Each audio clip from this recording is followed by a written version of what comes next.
Inside Xbox is here at Treyarch Studios, home to Call of Duty Black Ops. Now previously we showed you some of the bigger features, things like theater mode and wager matches and currency, but today we're going to get a little bit more detail, kind of go behind the scenes to some of the design decisions that Treyarch believes will make Black Ops the most refined, competitively balanced Call of Duty game to date.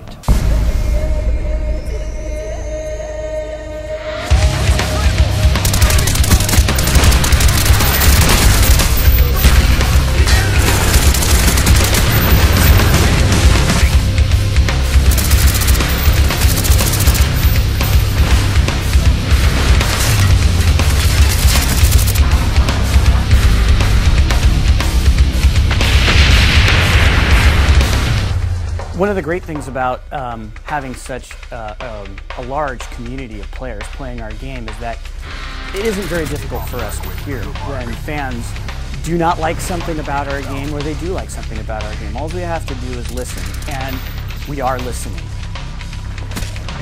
So kill streaks in Black Ops are they're a little bit different. First of all, we listened to the community and implemented that kill streaks don't count towards other kill streaks, because there's a lot of complaints about how kind of the rich get richer and it becomes kind of a griefing mechanic and encourages people to camp and that sort of thing. So we wanted to clean that up a little bit.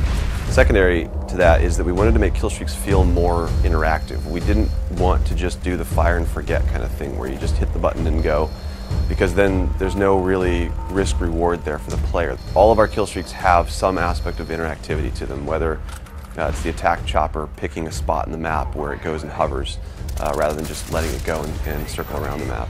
Or with the mortar team, for example, you can pick 3 locations on the map and get a really fast targeted strike to those places.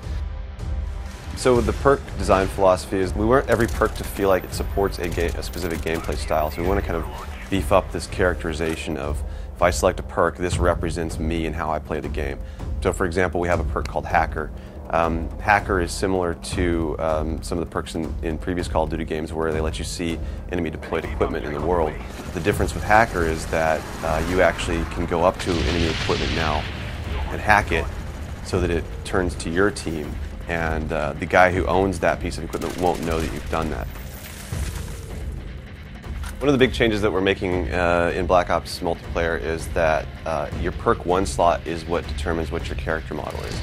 For example, Flak Jacket is one of them. Flak Jacket decreases explosive damage, so the character model is all beefed up. He's kind of, inspired by that bomb diffuser kind of guy with the padding and extra elbow pads and knee pads and helmet.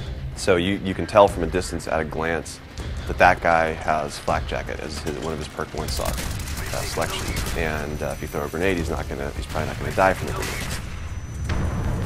A lot of suggestions made it in from the community, starting from those objective icons, the A and B icon. They'll fade away if you reticle over them, so no longer are they getting in your way when you're trying to shoot.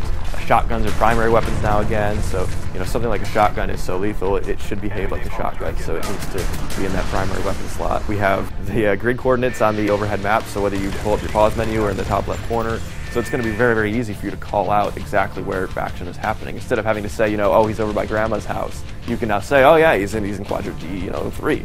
We take suggestions from all sorts of our sub-communities. Another one is this whole new core movement mechanic called diving to prone. So it's something that we found was very interesting. It's used best for evasive and defensive maneuvers, but it really, we needed to make sure we balanced that, because we understand that drop shotting is a frustrating thing to some people.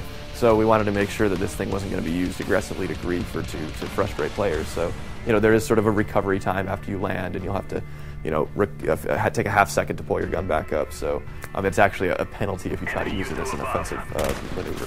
Little subtle things to the game that I think the fans are really going to like. We hope you've enjoyed our in-depth look at what it takes to put together the multiplayer for a game like Call of Duty Black Ops. Thanks everyone for watching Inside Xbox. It's too close. Fight harder.